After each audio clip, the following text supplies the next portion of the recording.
Good evening students. Start करेंगे हम आज का टॉपिक, और आज का टॉपिक है हमारा न्यू चैप्टर स्टार्ट हो रहा है आज से, excretory products and there elimination. तो स्टार्ट करेंगे सबसे पहले इंट्रोडक्शन कि कहाँ से हमारे जो एक्सक्रीटरी प्रोडक्ट हैं वो फॉर्म होते हैं और कितने टाइप के हैं। ठीक है, तो देखिए हमारी बॉडी के अंदर हर टाइम मेटाबॉलिक रिएक्शंस होती रहती हैं। मेटाबॉलिक रिएक्शंस हर टाइम पर होती रहती हैं। ठीक है, वो कौन कौन सी मेटाबॉलिक रिएक्शन है? सेल में हर टाइम पर मेटाबॉलिक रिएक्शन चलती रह रही है, कोई भी हो सकती है, जैसे A + B गिव्स C, यानी ये हो गई anabolic reaction. On anabolic reaction फिर X × Y + Z, ये हो गई हमारी कैटाबॉलिक रिएक्शन यानी ब्रेकडाउन वाली रिएक्शन। तो हर टाइम हमारी बॉडी में कोई ना कोई रिएक्शन होती रहती है, इन दोनों को ही मिला के हम बोलते हैं मेटाबॉलिक रिएक्शंस। ठीक है, तो ये प्रोसेस क्या कहलाती है? तो इसके थ्रू हमारे सेल्स में जो है वो मेटाबॉलिक वेस्ट बनते हैं। जैसे ये प्रोसेस क्या कहलाएगी? तो रिएक्शंस हैं, इसी प्रोसेस को हम बोलते हैं मेटाबॉलिज्म।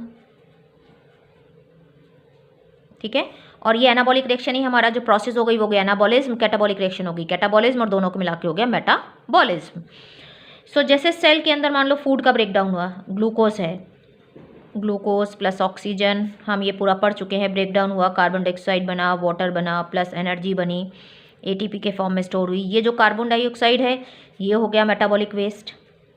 सो मेटाबॉलिक वेस्ट कहाँ से आ रहा है? हमारा जो हमारे मेटाबॉलिक वेस्ट हैं, एक हो गया हमारा ये कार्बन डाइऑक्साइड, दूसरे मेटाबॉलिक वेस्ट हो गए हमारे नाइट्रोजनस वेस्ट, जो नाइट्रोजनस वेस्ट आ रहे हैं,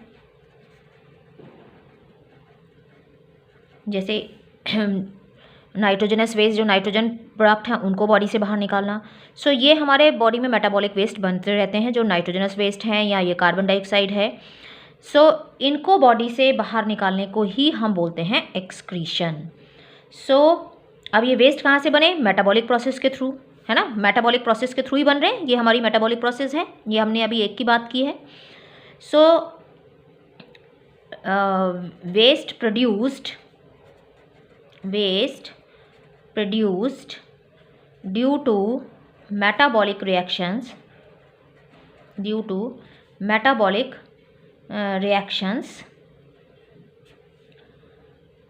are called metabolic waste, उनको हम metabolic waste बोलते हैं। ठीक है, और इन्हीं का रिमूवल क्या कहलाता है? इन्हीं के रिमूवल को हम बोलते हैं excretion. So removal of metabolic waste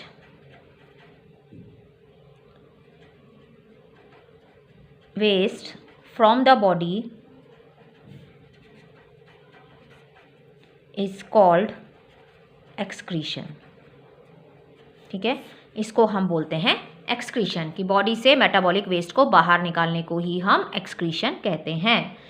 सो अब हम जो है, जो ये मेटाबॉलिक वेस्ट है, इसके बेसिस पर हम डिवाइड करेंगे एनिमल्स को। कौन कौन से ग्रुप हैं एनिमल के, उसके बेसिस पर हम इनको क्लासीफाई करेंगे एनिमल्स को। So animals are classified on the basis of their जो मेटाबॉलिक वेस्ट है उनके बेसिस पर।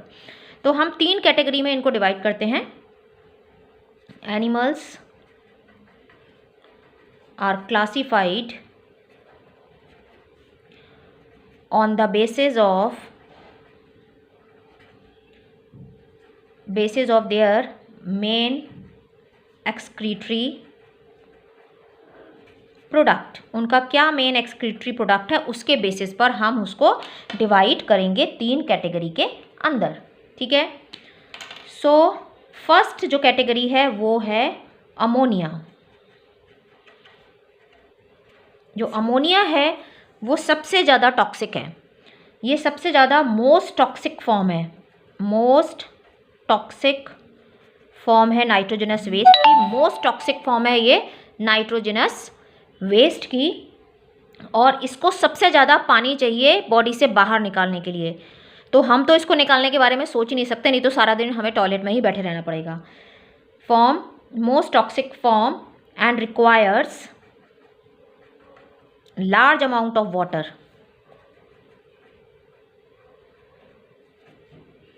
large amount of water for its elimination, for its elimination। बाहर निकालने के लिए इसको बहुत ज़्यादा अमाउंट में वाटर की रिक्वायरमेंट है। ठीक है, तो जो अमोनिया निकालते हैं एनिमल्स वो कहलाते हैं अमोनोटैलिक, अमोनोटैलिक। ठीक है, उन एनिमल्स को, उन ऑर्गेनिजम्स को, वो जो ऑर्गेनिज्म हैं जो अमोनिया निकालते हैं उनको हम बोलते हैं अमोनोटैलिक ऑर्गेनिजम्स। ठीक है, जैसे एग्जाम्पल कौन है, जो पानी में रहते हैं उनको तो पानी बहुत मिल रहा है तो वो आराम से अमोनिया को निकाल सकते हैं। तो जिसमें आती हैं हमारी बोनी फिशेस, फिर आते हैं हमारा जो फ्रॉग का लार्वा है यानी टेडपोल, फिर आ गए हमारे एक्वेटिक इंसेक्ट्स। तो ये सारे जो हैं ये क्या हो गए हमारे अमोनोटैलिक, जो एक्वेटिक एम्फिन टेडपोल हो गया, ये हो गए जो हमारे इसमें आते हैं। मैराइन फिशेस इसमें नहीं आएंगी। मैराइन फिशेस क्यों नहीं आएंगी, क्योंकि मैराइन फिशेस के पास जो है, क्योंकि वो सी वाटर के उसमें रहती हैं तो पानी उसके पास कम है तो उसको पानी को बचा के रखना है, तो इसलिए वो अमोनिया के फॉर्म में अपना एक्सक्रीटरी प्रोडक्ट नहीं निकालती हैं, उनको वाटर को कंजर्व करके चलना है।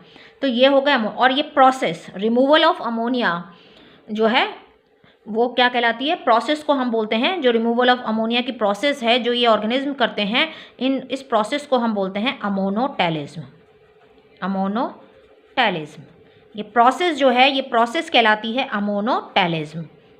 जो ये प्रोसेस है रिमूवल ऑफ अमोनिया वाली, जो ये ऑर्गेनिज्म करते हैं उनको प्रोसेस को हम बोलते हैं अमोनोटैलिज्म, उन ऑर्गेनिज्म को हम बोलते हैं अमोनोटैलिक ऑर्गेनिज्म, और इनका एक्सक्रीटरी प्रोडक्ट क्या है, अमोनिया। ठीक है, अब सेकेंड कैटेगरी आती है हमारी यूरिया। सेकेंड कैटेगरी है हमारी यूरिया। तो हम लोग जो हैं वो यूरिया के फॉर्म में अपना वेस्ट प्रोडक्ट निकालते हैं, क्योंकि यूरिया जो है वो लेसर टॉक्सिक है, लेसर टॉक्सिक है ना, और इसको उतने पानी की रिक्वायरमेंट नहीं है जितना लेसर टॉक्सिक है, and requires less water, requires less water for its removal. अब इसके रिमूवल के लिए इसको कम पानी की ज़रूरत है। ठीक है, तो इसीलिए हमारा जो है वो क्या होता है, लिवर के अंदर बनता तो हमारी बॉडी में नाइट्रोजनस वेस्ट बनता तो अमोनिया है, तो ये लिवर क्या करता है, इस अमोनिया को यूरिया में कन्वर्ट कर देता है एक साइकिल के थ्रू। उस साइकिल का नाम है ऑर्निथिन साइकिल। इसके थ्रू अमोनिया को यूरिया के अंदर कन्वर्ट कर देता है। तो हम लोग क्या करते हैं, यूरिया के फॉर्म में अपना एक्सक्रीटरी प्रोडक्ट निकालते हैं, क्योंकि ये कम टॉक्सिक है और इसको भी कम पानी की रिक्वायरमेंट है as compare to ammonia. Ammonia को ज़्यादा चाहिए होती है, यूरिया को कम चाहिए होती है।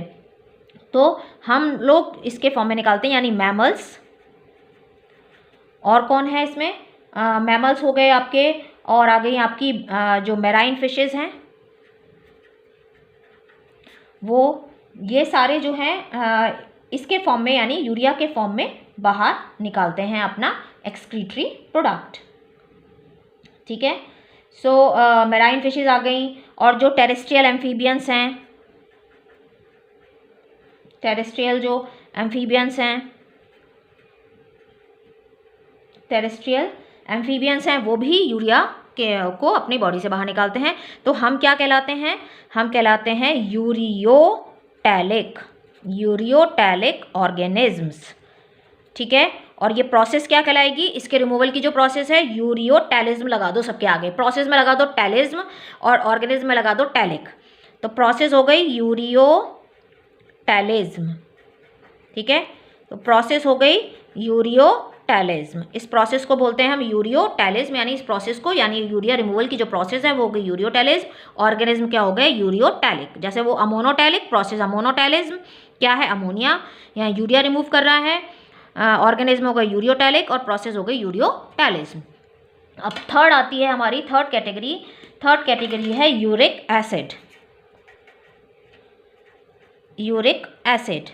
सो यूरिक एसिड जो है, यूरिक एसिड को भी जो है कौन कौन निकालता है, रेप्टाइल्स हैं, बर्ड्स हैं, ये जो है यूरिक एसिड आपने देखा होगा, रेप्टाइल्स, बर्ड्स, ये जो है इसको निकालते हैं। बिल्कुल इनको तो वाटर बिल्कुल ही वेस्ट नहीं करना है, बहुत ही कम लेस वाटर की रिक्वायरमेंट है, ये बहुत कम पानी को वेस्ट करते हैं। तो रेप्टाइल्स हैं, बर्ड्स हैं, इंसेक्ट्स हैं, ये पैलेट और पेस्ट के फॉर्म में, आपने देखा होगा इनकी जो पूप होती है वो बिल्कुल पैलेट या पेस्ट के फॉर्म में होती है, उसमें जो वाइट वाइट स्ट्रक्चर आपको दिखाई देती है वो यूरिक एसिड है।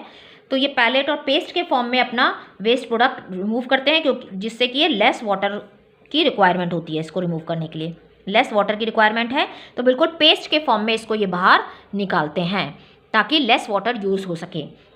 सो रेप्टाइल्स हैं, बर्ड्स हैं, फिर जो है इसके अलावा इंसेक्ट्स हैं जो ये भी इसमें यूरिक एसिड के फॉर्म में निकालते हैं। तो एनिमल क्या हो गए, यूरिको वो यूरियो है, ये यूरिकोटैलिक ऑर्गेनिज्म, ठीक है। और प्रोसेस यूरिकोटैलिज्म, बस इतना ध्यान रखना है। जो प्रोसेस है वो यूरिकोटैलिज्म है और जो ऑर्गेनिज्म है वे यूरिकोटैलिक ऑर्गेनिज्म है। सो ये जो है वो पैलेट के फॉर्म में बाहर निकालते हैं, पेस्ट के फॉर्म में। उनमें जो आपको वाइट वाइट स्ट्रक्चर आपने अक्सर देखी होगी, बर्ड्स की जो पूप होती है उसमें जो वाइट स्ट्रक्चर होती है वो यूरिक एसिड होती है। इसमें लेस वाटर की रिक्वायरमेंट है, बिल्कुल थोड़ा सा पानी ये पेस्ट के फॉर्म में बाहर निकालते हैं। तो ये हो गया हमारा जो डिफरेंट एनिमल की कैटेगरीज है जो हमने उनके नाइट्रोजनस वेस्ट के फॉर्म में इसको डिवाइड किया है। सो आपको समझ में आया होगा। So thank you, thanks for watching, please like, subscribe and share.